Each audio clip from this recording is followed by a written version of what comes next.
Hey, we're back. Welcome to day 3 of the Unapologetically You conference. I am with my friend and fellow coach, Marissa. Welcome. Thank you so much for having me.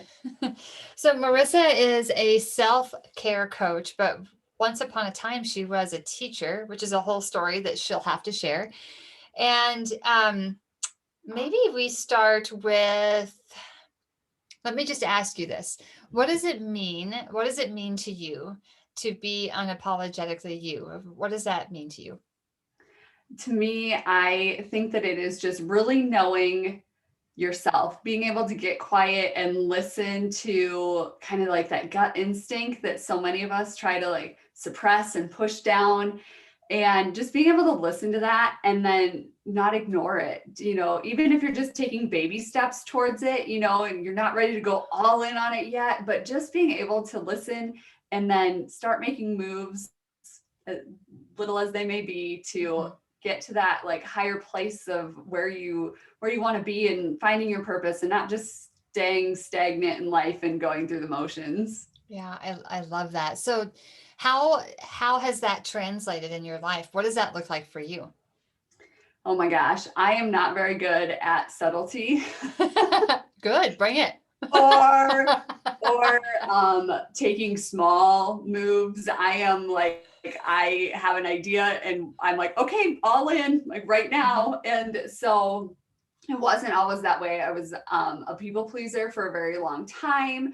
I really struggled with doing anything for myself. I was an only child and love my parents dearly. We have the best relationship, but I really think that that led me to be a people pleaser because Mm. being the only one, you never wanted to disappoint them, and they could Right. dedicate their whole attention to me and wanting to make the best life for me, and that was their goal. And so then I was like, wow, if I don't live up to their expectations and what they want me to do, then there must be something wrong with me. Right.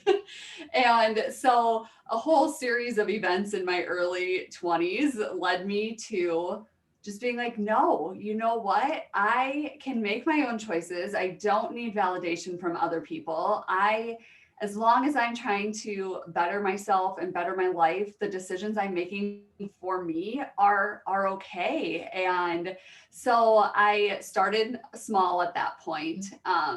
But with a few years practice, I have gone all in on quite a few things, including this whole coaching business that I started. Like you said, I was a teacher and I loved teaching. I did, but I never felt like that was me. Like that was what I was supposed to be doing. I Hmm. always felt like I was made for more than that. And being a teacher is like the number one job for, I mean, you think of like giving to other people and making Mm. a difference, but Hmm. it wasn't the kind of difference that I was wanting to Hmm. make on the world. I felt very boxed in by it because so many of the decisions weren't mine and I just had to play by the rules. And I don't do that very well.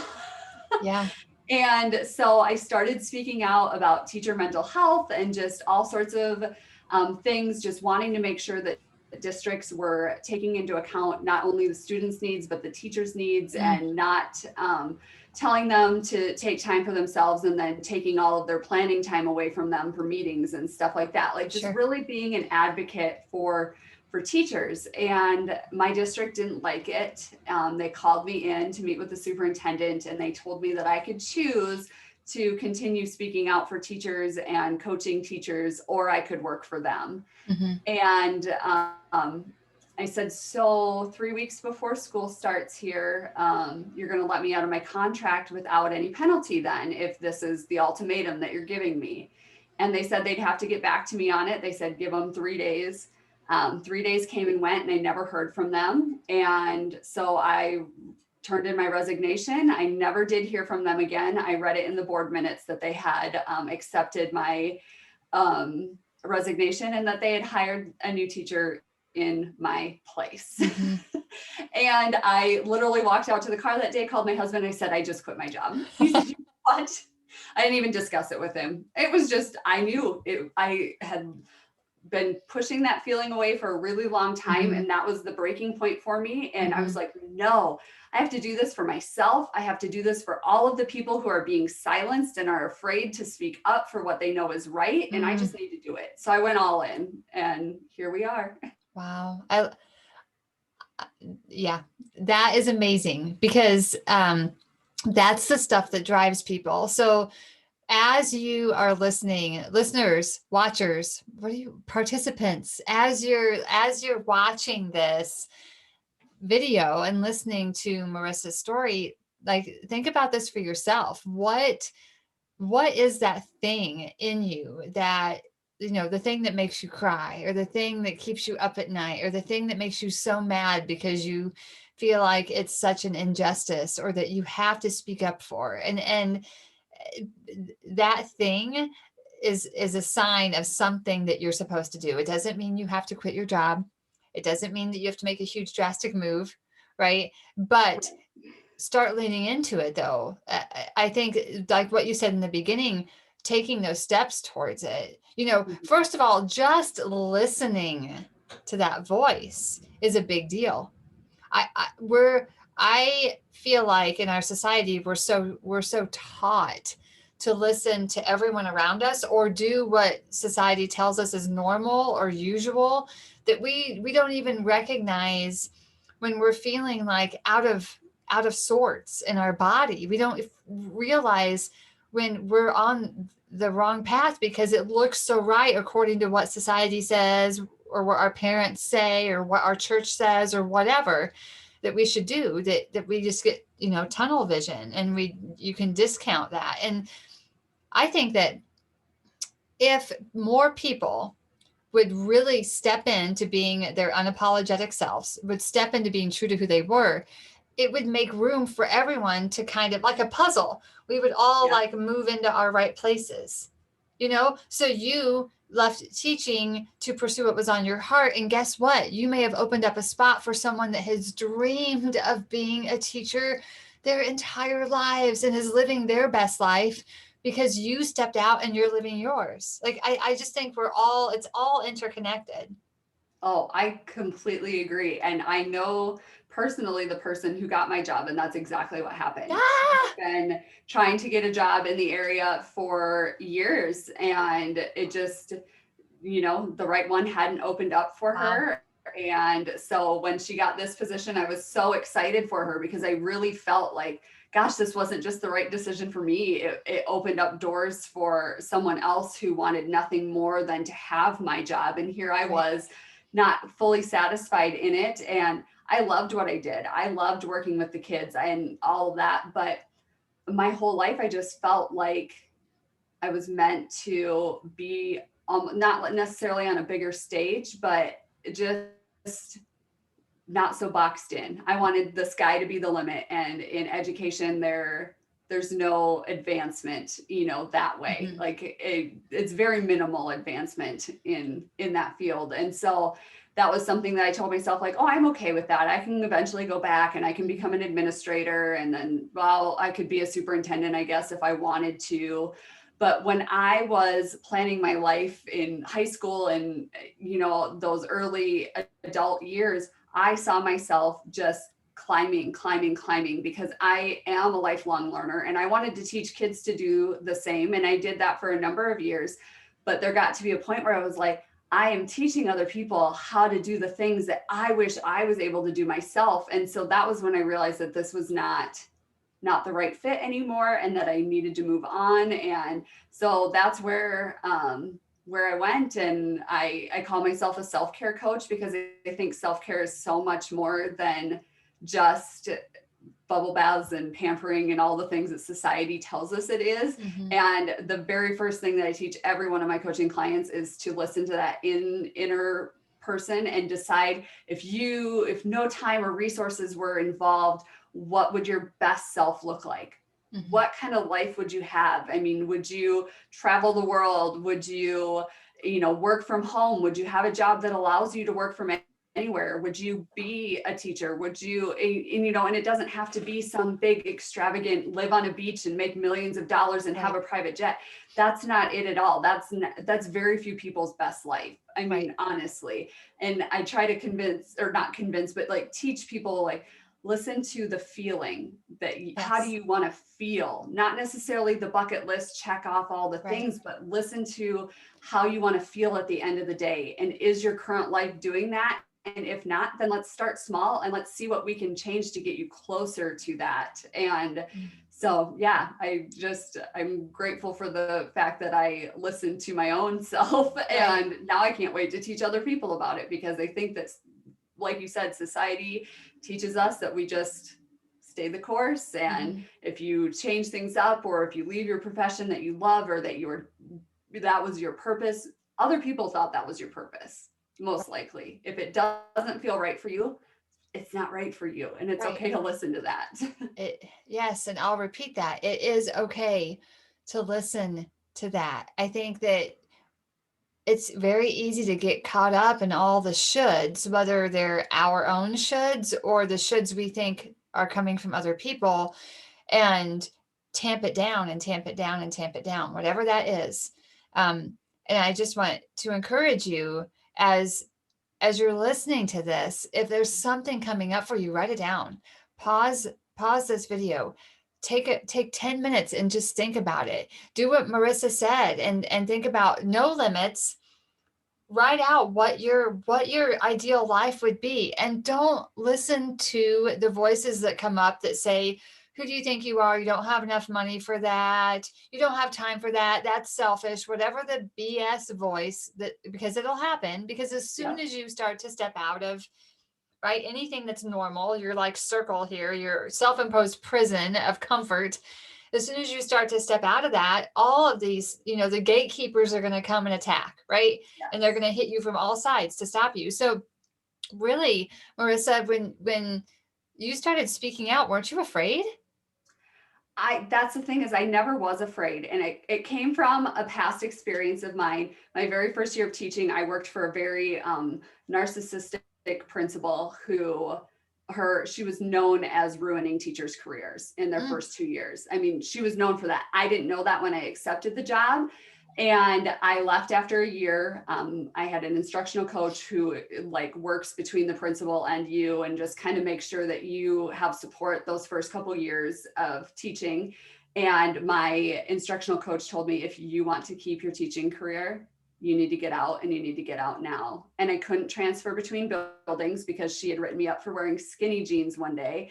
7 other people in the building had skinny jeans on that day, but I got written up because that meant that I couldn't leave her building. She had control over me, because they can't pass on problem teachers to other people, inter district. Wow. So my only choice was to up and leave the district of choice. I mean, I was early hired there, 1,000 applicants for this 5th grade position.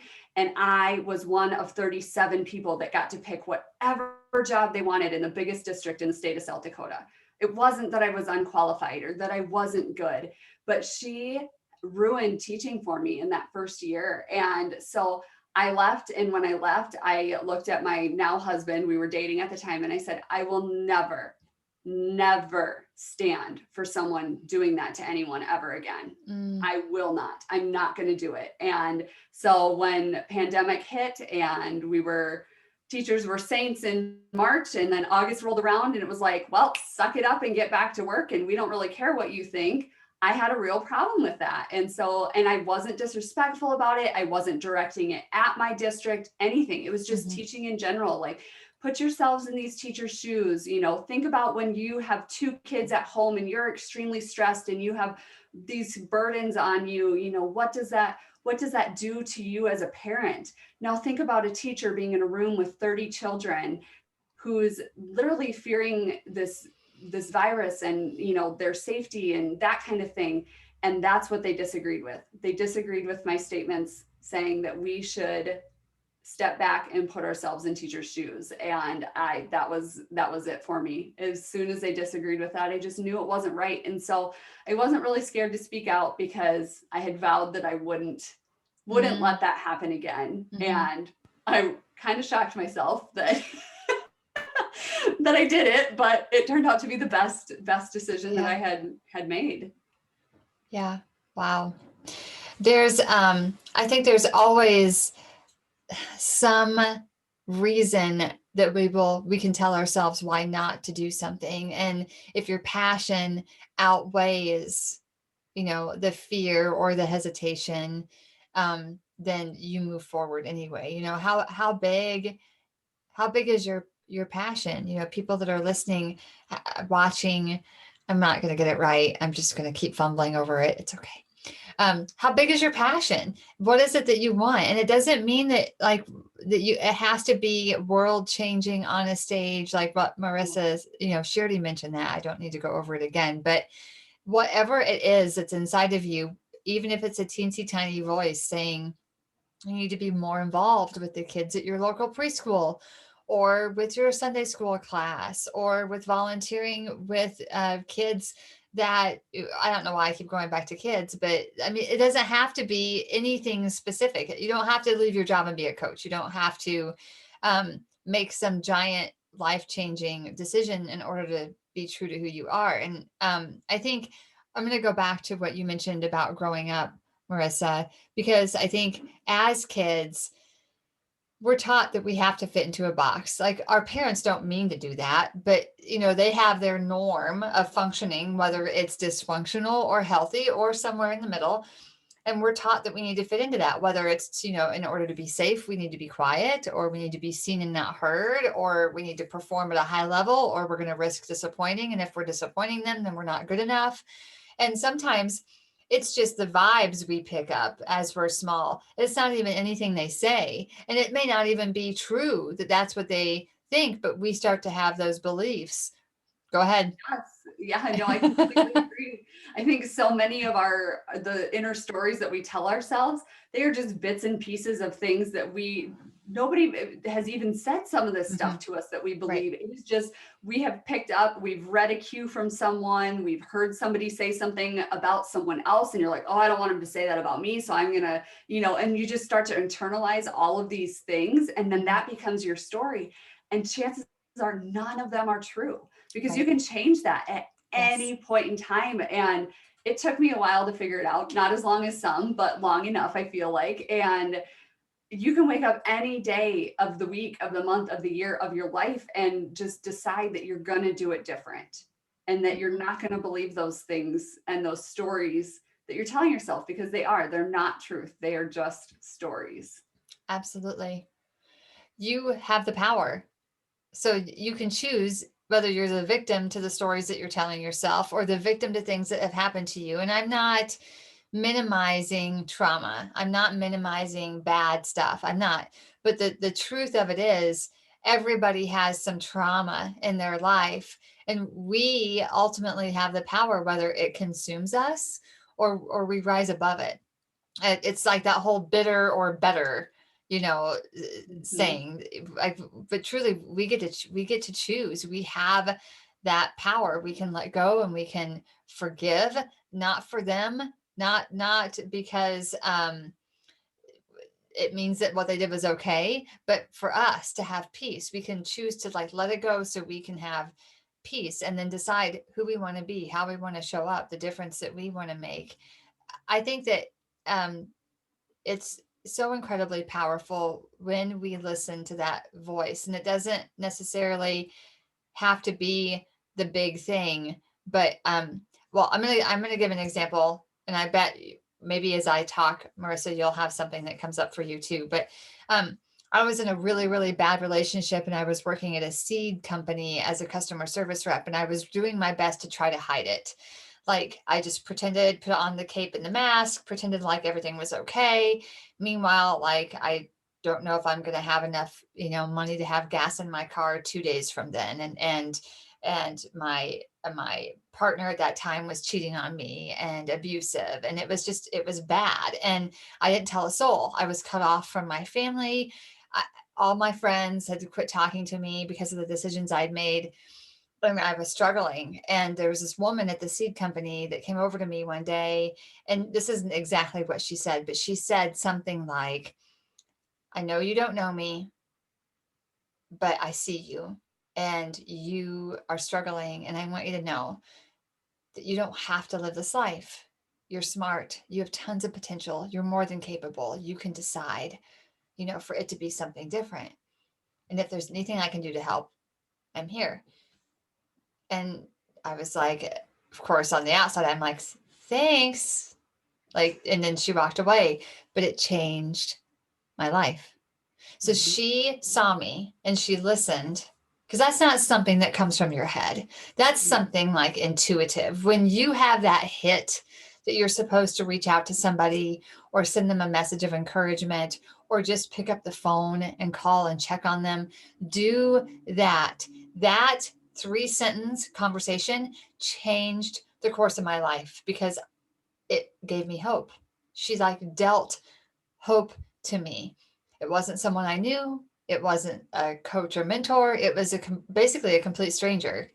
And I got out of that relationship and I started to believe in myself and it changed my life. And then not long after that, I met my husband on a blind date. And there took a lot of convincing on his part because I was scared because I thought my picker was broken, right? As I just made a lot of bad decisions with men. But we've been married 21 years and I don't even remember that woman's name.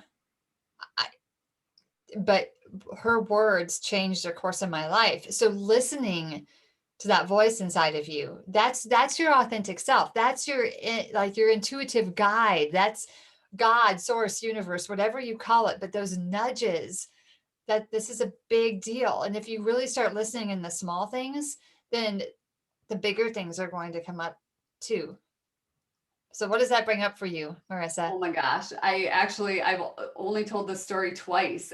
And one was last night in a mastermind group that I'm in. And then I started sharing a little bit on social media. But when I was in high school, I started off in a semi like verbally abusive relationship. And just my parents just were like, this is not the life we want for you. This is not, no, like, and so after letting us date for like a year, they were like, nope, we're done. You're done dating him. And they just told me no, I wasn't going to.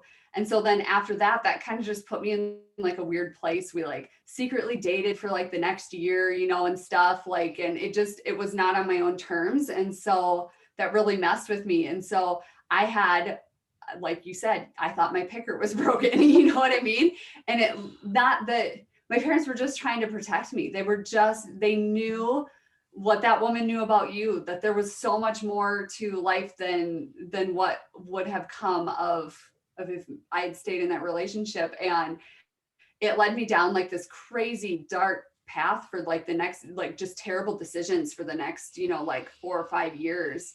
And I when I was 18, it led me to drinking with the wrong people. It allowed me to be drugged and raped, which then was a whole nother layer on top of the I'm not good enough. I'll never be good enough. I might as well just, like you lose all sense of yourself when something like that happens. Mm-hmm. And no one believed me that it happened. They all just thought I had drank too much and made it up. And it was just this whole thing. And so like you said, I had lost all my friends because of it. And so I went on with life thinking I just wasn't good enough. Yeah. Met this really nice guy in college. We dated for 2 years. He bought a ring. He was going to propose. And like a week before, I broke up with him because deep down I felt like I wasn't good enough for him. Like I didn't deserve a guy that nice. And, like in my mind, I knew I did, but I was self-sabotaging at that Right. point. Still, Right. I didn't know any better. And so I completely self-sabotaged that. And someone mentioned to me like, oh, usually, when you break up with a long-term boyfriend like that, the next person you date is the one you marry. And I was like, okay, sounds good. So here I am, next guy. And I'm like, well, I better marry him because that's what they told me to do. That's what you're supposed to do.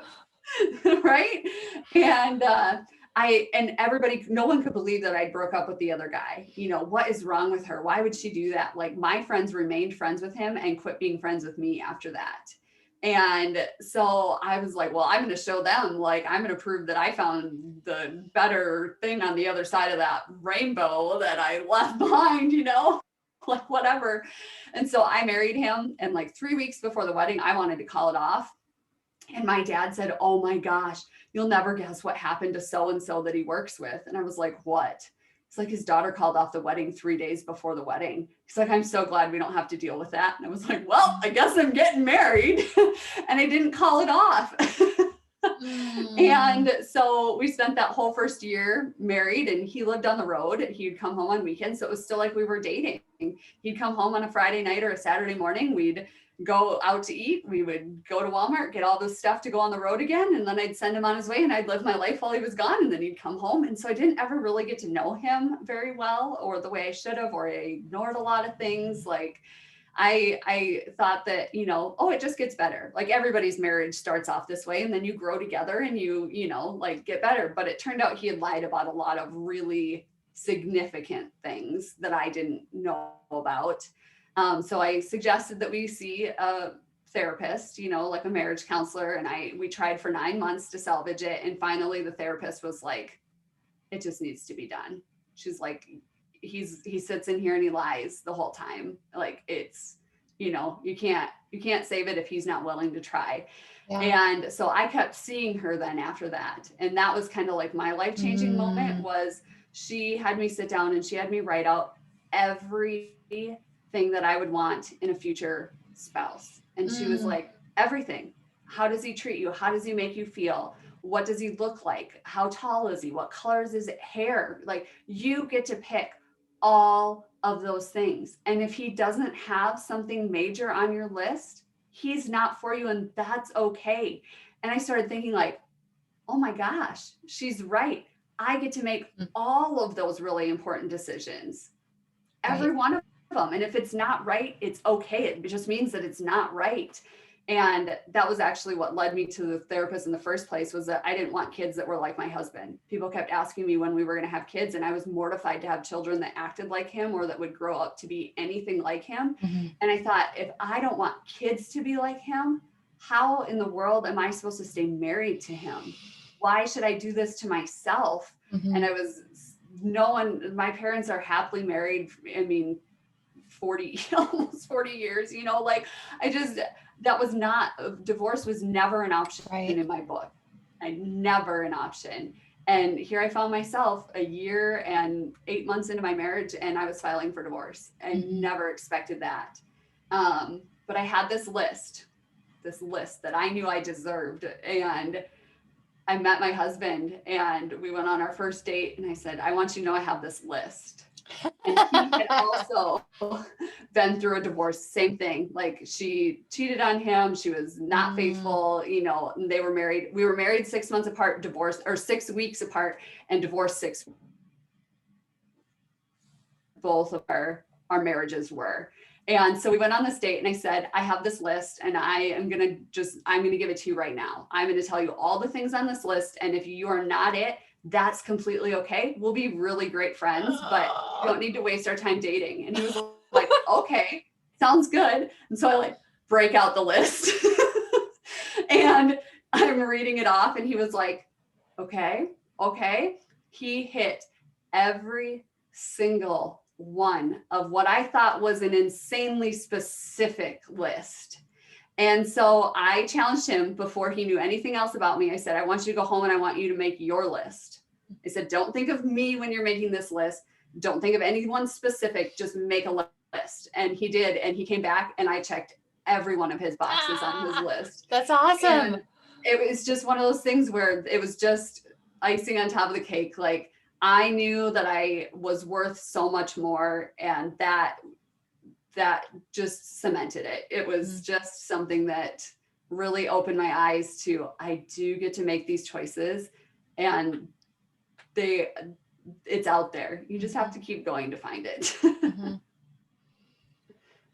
It's interesting how our belief, what we think about things will dictate what we do. I mean, it's so intertwined, and all a belief is a thought that we've had over and over and over again. And so the beauty of it is, if we're not getting the results that we want, we've got to change our action, of course, but we really have got to change our beliefs. We've got to change what we believe about ourselves. So when we don't believe we're worthy, we're going to choose relationships that prove that, which obviously you and I both did. And thank you for sharing that. I know it's not easy to share things like that, but I trust that there's someone that's watching this or listening to it that was deeply impacted by that story because they may be in the same situation or know someone that is. So thank you for sharing that.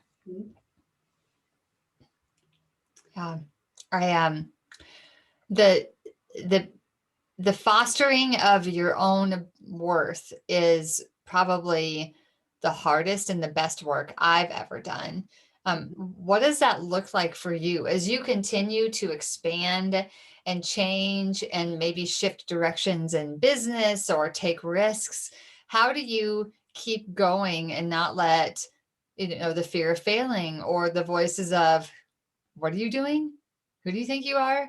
Like overcome you? Like, are you sure you're qualified to do this? I get that one a lot. Like, what makes you qualified for this?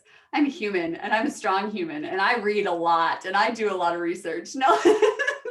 But that's the thing, and that's the beauty of this, is that you don't have to justify it to anyone. And I used to be so insanely concerned with what everybody else thought and what they were saying and what they were doing. And I had a friend reach out to me after I quit my job, and she's like, I just want you to know, it doesn't matter what anyone else is saying. I want you to know that I completely support you in your decision 100%. And I called my husband and I was like, did you know people are saying things about me? Like, it didn't even cross my mind that people would be talking about this. Mm-hmm. Not once, because I didn't base my worth on what other people thought anymore. And that wasn't something that happened overnight. I was so paralyzed by other people's thoughts most of my life that it completely dictated all of my decisions. And so, like you said, knowing your worth and just going back to that, and just even having it written down, and positive affirmations. I used to think positive affirmations were like some sort of witchcraft, because I was like, there's no way that these work. These are false. And then I started using them and I was like, they might be witchcraft, but like the good kind of witchcraft, because Right. they really do change your life. Right. Because, well, it's that repetition. Yes. So if a belief is just a thought that you've thought repeatedly, you just got to replace it. You've just got to, Yes.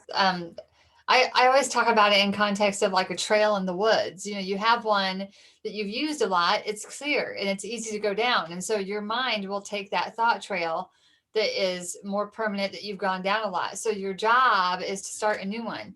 You start Yes. a new one in your mind and you clear that trail. And then pretty soon the old one grows over and your brain automatically goes to the new one. And yeah, that is part of the reason that, repeating affirmations or beliefs that you want to believe about yourself or about your business or about your life, that's why that works. Yeah.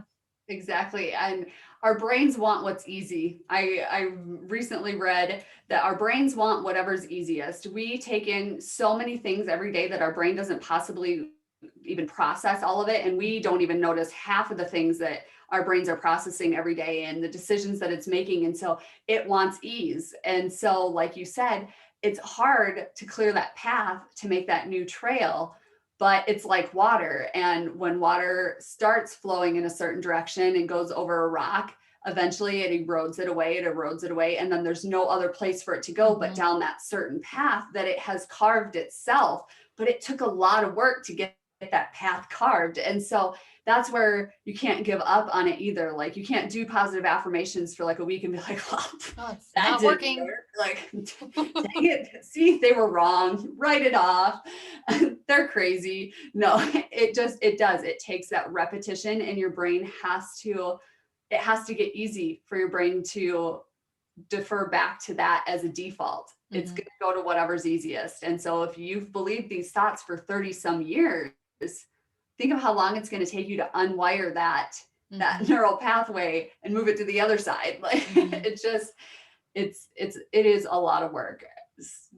Changing yourself and becoming the best version of you is so much work, but I've never done anything more worthwhile because it didn't just impact me, it impacted my husband and my children and even my own parents. And my parents and I, we've always had that like love-hate relationship where I felt like I was constantly being judged by them and I didn't want their criticism. They would offer help or suggestions and I would instantly, guard would go up, and that's criticism. And I don't want that, like blow up. We'd end up in a fight. We never really enjoyed our time together because we never knew which ticking time bomb was going to go off. Was it going to be me? Was it going to be my mom? Like, what was it going to be? And when I first started on this journey to making things better for myself, I noticed that we weren't having those issues anymore as a family. Like our family dynamic even changed because once again, I had a clear mindset and I knew that they weren't telling me these things as criticism. They were truly just wanting what's best for me. And when we came to this common goal that they want what's best for me, and now all of a sudden I also wanted what was best for me, it made this whole new dynamic. And you can see it on our faces in family pictures from where we were in the midst of what I like to call my past life, because I don't even remember it anymore. It's like that part of me is gone. I've moved past it. I've forgiven it.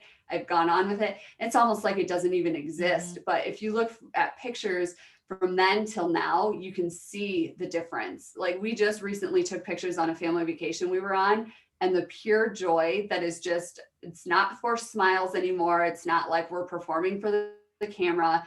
It was genuine, just happiness. And you can see it in an image. And to me, that just speaks bounds of what this work does and how much it's worth it.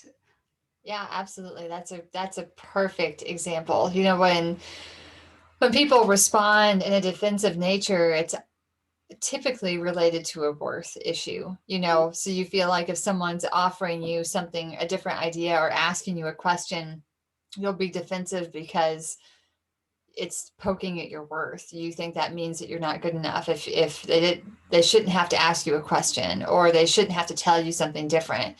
Here I go again, messing things up, or I'm not doing this right, or, but the thoughts and those things happen so fast that we don't even realize we're having them. And as you're talking about your tumultuous relationship with your parents, I get it. I think that for a long time I lived in that space with my parents too, but it also trickled over to work. I remember when I was early in nursing, I was in school to be an RN, and I was an LPN, and I was working at a clinic in Florida, and my boss came to me, and she was just a couple of years older than me, but she was like, Bethany, you do an amazing job here. We so appreciate all your organizational skills and your ability to handle things when it's crazy here. But anytime we ask you a question about like a process that you have or whatever, you're defensive. And I was like, no, I'm not. And she's like, yeah, like that. But I didn't have any kind of self-awareness to recognize that I did that. And so then, I didn't know what to do about it, except when I felt that way, I just didn't talk anymore at work. I still felt that way, but I didn't know why. And then I was married, and that was impacting my marriage too, because my husband, he's a processor, and he's very analytical, and that's not like I do analyze things, but not to the level that he does. That's like a big strength for him. And so he asks questions. Well, you can imagine how that would go down in our marriage. Right? Because I would like come at him, because I felt like it wasn't like I wasn't good enough if he would just accept me for who I was. But he was just curious. He was just like, I remember him saying, why can't we have a conversation? And me being so angry, and so until I started working with a coach, I couldn't see that blind spot, and I definitely couldn't connect those dots. I didn't know why I acted that way. And then I was resentful. I was so resentful. Yes. Oh, I can totally relate. And that's funny that you say that. Like, I know I said that therapy was like the first step, but I actually didn't make huge gains in this until I started working with a coach. And I had kind of like regressed then after having kids. We had 2 kids really quickly, postpartum anxiety through the roof. I was being medicated for it because it was so debilitating. And I was like, this cannot, I know that there's more to life. I know that there's things that I can improve on and be better. And my kids deserve it. I deserve it. My husband deserves it. And so that was when we actually started to see the huge changes, was when I started working with a coach, because it wasn't just going to a therapist every week and talking through things, which there was a time and place for that in my life, but I knew that this was different. This was just something different. I needed something different this time. And my husband will be the first one to admit that he'll say, I loved you unconditionally when we got married and when we started having kids. He's like, but the person that you are now, he's like, I didn't even know that that was possible. And he's come along for the journey now. Like he's making some of those same changes now because he just sees the light every day. And I'm like, yay, that's what we want. And by working on ourselves and being unapologetically us, it gives everyone else around us permission to do the same. Yes. And I started looking at things differently, like with my mom. Okay, so why is she saying the things that she's saying? You know, I had to make a list of things that I loved about her, you know, her personality traits and the things that she does, and, you know, things that I love about her, and quit focusing on the things that bothered me. And when I was able to present that list to her in real life and say, Mom, these are all the things that I love about you, that was when everything changed, because she always felt the same way I did. She felt like I was always judging her, being critical of her, and I felt the same way. And that was why we were having all of these blowups all the time. When in reality, once she knew that I truly appreciated her and who she was as a person, and that her unapologetic self, and that I wasn't judging her, and that I had learned and accredited so much of myself and my strength to her, it completely changed our relationship. And so I just think that that's something that's like out here, and we can't see that when we're in here, but the impact that it has on every person we encounter when we're doing this work and being ourselves is amazing. Absolutely. You know, and when one cog in the wheel changes, so to speak, everything adjusts, because we teach people how to treat us. But then when we start showing up differently, like they have to change too, because then maybe they're not so defensive anymore. They don't have to be on edge, or they're not walking on eggshells because they're not worried about us being, you know, defensive, right? I remember coming to the realization that like I was so much of the problem in my disconnection in my marriage, and that I came home and like apologized to Tom. Like all these years I've been so mad at you. And it was years for us. Like it got, you know, it was years. And I just thought that was the way it was. Actually, I was really happy that he wasn't abusive or cheating on me. I thought it was golden. Yeah. You know, I just thought this was as good as it was going to get. And I was so resentful, but it was all based on my worthiness. It really wasn't anything he was doing. And as soon as I started looking at it differently, I realized how much I was missing out on. Like he was just trying to love me really well. And I was missing it because I was so busy trying to protect myself, because I was really, truly afraid that if he knew who I was, that he would leave. That if he really, really knew, if I really was real, you know, and didn't perform, that he wouldn't stay, because I didn't think I was worth it.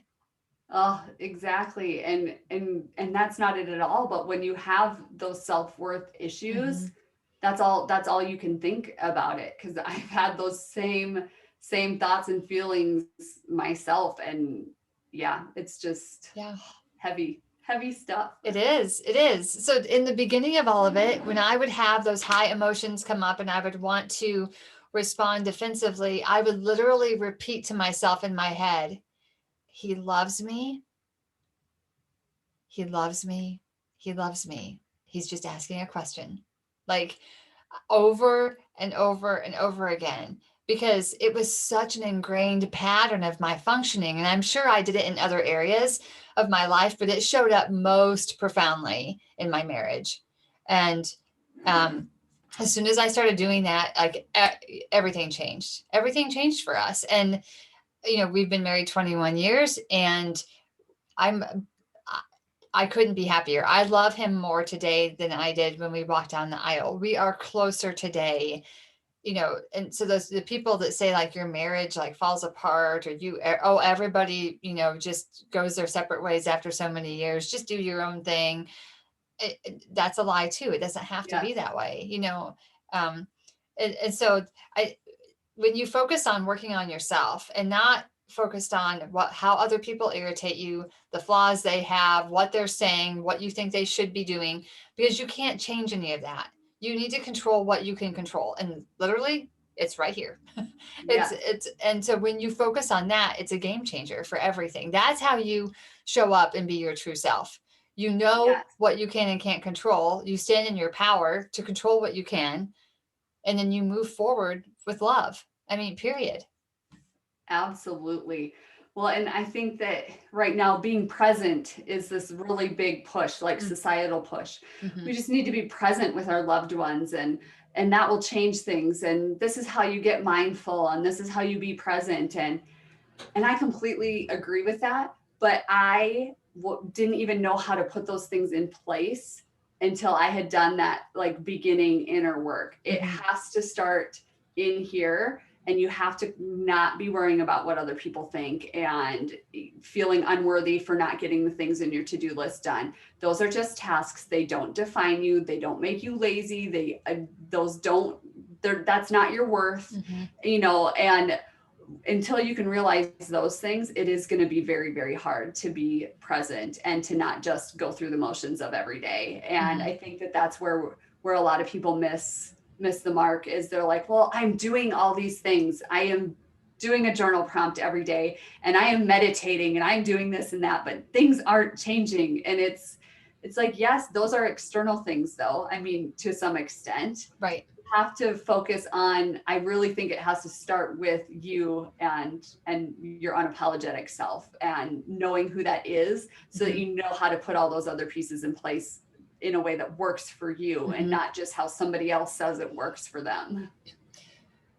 That's a great point. So, as you think about this, Marissa, is there a question that you think people can ask themselves? How do you start to even get that awareness? Like, what's the starting point?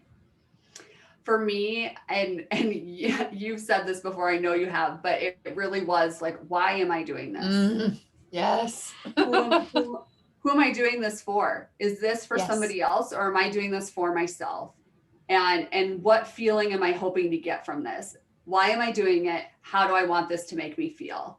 Mm-hmm. That's, those are the two main things, because if you can start listening to yourself on why you are doing things, and how you want to feel based on doing that thing, Mm-hmm. then that leads you on a path of being able to discover even more about yourself.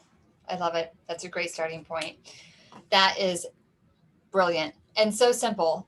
Not always easy to catch No. yourself because you have ingrained patterns, but even if it's something that you're stopping a couple times a day to think about, or when you're making decisions and you can remind yourself. I put the word intention on a bracelet as a word of the year one year, and that was my indicator to ask myself, what's my intention here? Why am I doing this? And Yeah. um, the word motive came to mind initially for that year, but I'm like, oh, I didn't like how it sounded, so I used intention. But truly, that simply was just a word that reminded me to ask, why am I doing this? Why am I Yes. doing this? Why am I saying these things? Why am I showing up this way? Why did I just spend 15 minutes gossiping about somebody? Why did I just spend an hour perfecting that email?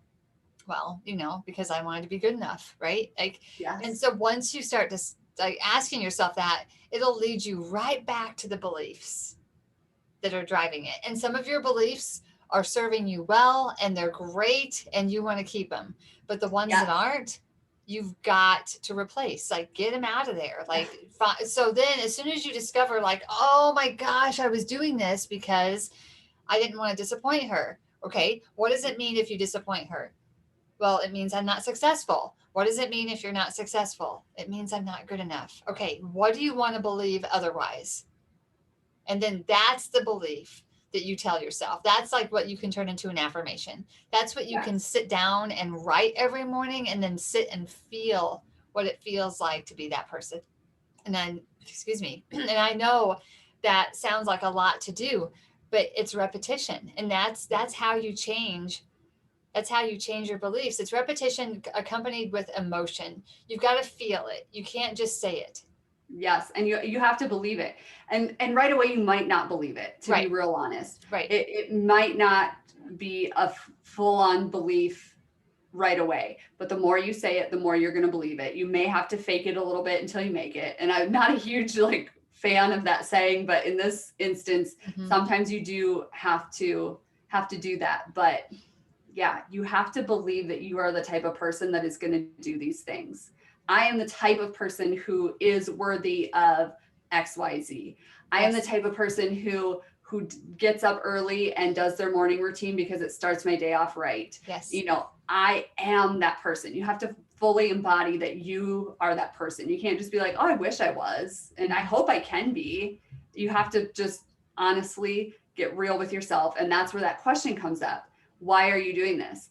Are you working out and meditating in the morning because everybody else does it in their morning routine and you think that that's what you're supposed to do in a morning routine? Or are you doing it because that's when it feels best for you? Right. I prefer to work out in mid-afternoon. So it's, you know, it does me no good to try and force it into my morning routine. Right. But that's because I've sat and I've listened to myself. Yes. I dread getting up out of bed in the morning because I don't want to instantly go work out. Why would we do that to ourselves? Right. And I feel like, you know, we've got to ask ourselves, why are we doing this? And how do I want it to make me feel when I'm done? I love it. That's perfect. Oh my goodness. This has been such an amazing conversation. Thank you so much for being part of this interview series, Marissa. How can people connect with you? Absolutely. So I am on Instagram at marissa.rehder, and I have a website and it's just marissarehder.com. Excellent. Thank you again for being here. I love these questions. I'll put them all inside the notes underneath this video, and I'm sure there'll be people reaching out. So thank you again. Thank you.